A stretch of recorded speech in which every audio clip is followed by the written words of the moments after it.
इस चुनावी सभा की अध्यक्षता कर रहे अध्यक्ष महोदय जी, भारतीय जनता पार्टी के इस मंच पर उपस्थित पूर्व में जिला अध्यक्ष रह चुके, आपकी अगुवाई में भारतीय जनता पार्टी ने गाजीपुर जिले में अच्छा काम खड़ा किया था। वर्तमान समय में आप भारतीय जनता पार्टी के काशी क्षेत्र के क्षेत्रीय उपाध्यक्ष हैं, गाजीपुर जिले के लोकसभा के संयोजक हैं आदरणीय श्रीमान रामतेज पांडे जी। भारतीय जनता पार्टी के वर्तमान समय में काशी क्षेत्र के आप क्षेत्रीय मंत्री हैं, अब गाजीपुर जिले के पूर्व जिला अध्यक्ष रह चुके हैं। आपके नेतृत्व में भी गाजीपुर जिले में भारतीय जनता पार्टी ने संघर्ष किया था समस्याओं के लिए।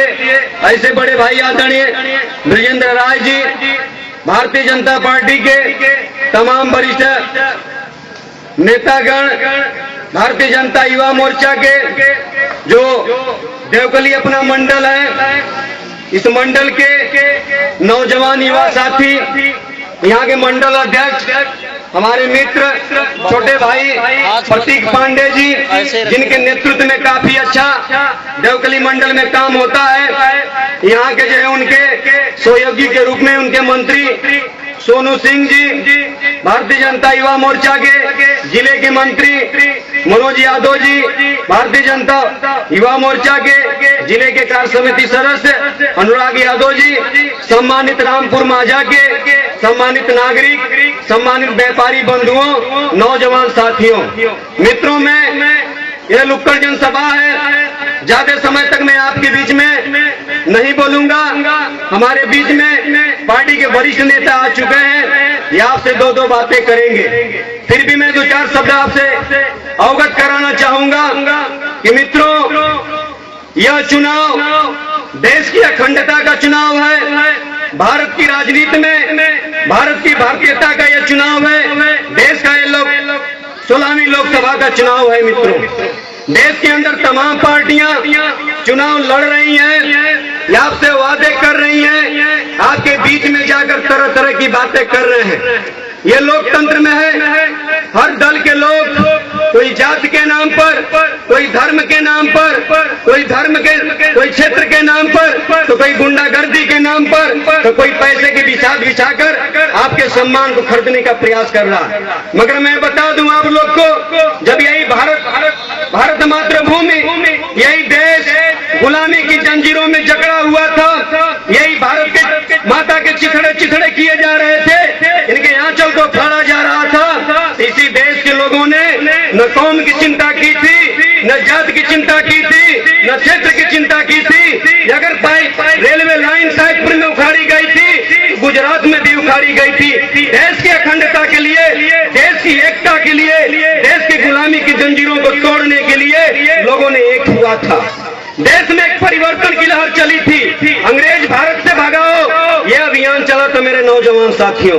उस वक्त देश के अंदर किसी दल का गठन हुआ, आजादी मिल जाने के बाद तो कांग्रेस पार्टी का गठन हुआ। मित्रों, गठन होने के बाद 60-65 साल इस देश के अंदर कांग्रेस पार्टी ने सत्ता संभाली थी। मैं कहना चाहूंगा आप लोगों से, जब पंडित जवाहरलाल नेहरू जी की मृत्यु होती है, इस देश के अंदर क्या कोई कांग्रेसी नेता नहीं था जो देश की बागडोर उसके हाथों में संभाली जा सके?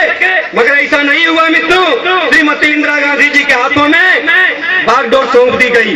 उन्होंने अच्छा शासन किया, उनके नेतृत्व में भी सरकार चली।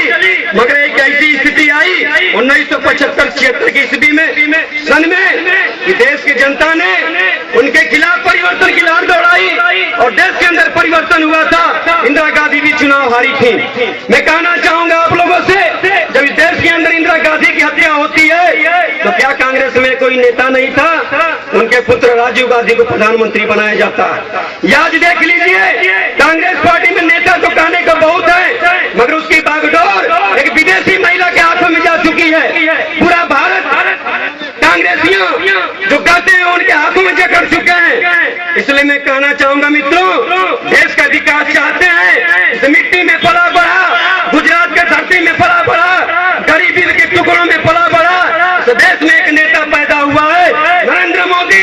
भारतीय जनता पार्टी ने उसे देश का प्रधानमंत्री पद का उम्मीदवार बनाया है। देश का विकास चाहते हैं, उनकी आवाजों में दर्द दिखाई देता है, रामपुर माझा की गरीबी दिखाई देती है, गाजीपुर के झुग्गी और झोपड़ियों में रहने वालों का दर्द दिखाई देता है। मित्रों, अब चाहते हैं कि विकास हो गाजीपुर का, लोकसभा में कोई एक अच्छा छवि का सांसद पहुंचे, जो ईमानदार छवि का सांसद है वो पहुंचे, गाजीपुर का विकास हो। इसलिए 12 तारीख को आप लोग कमल के फूल पर बटन दबाइए।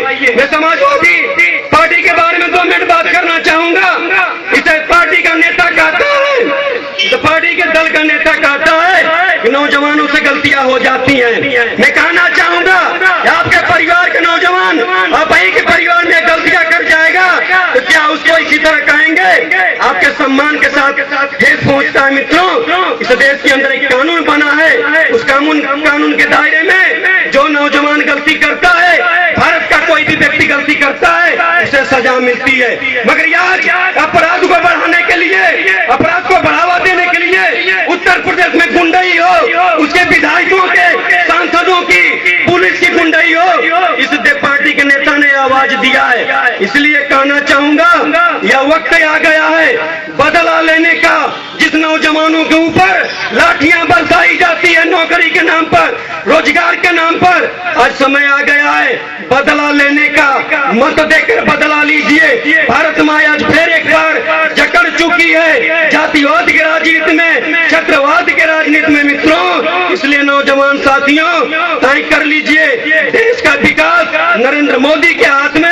यह लहर नहीं, यह ललकार चल रही है, सुनामी चल रही है,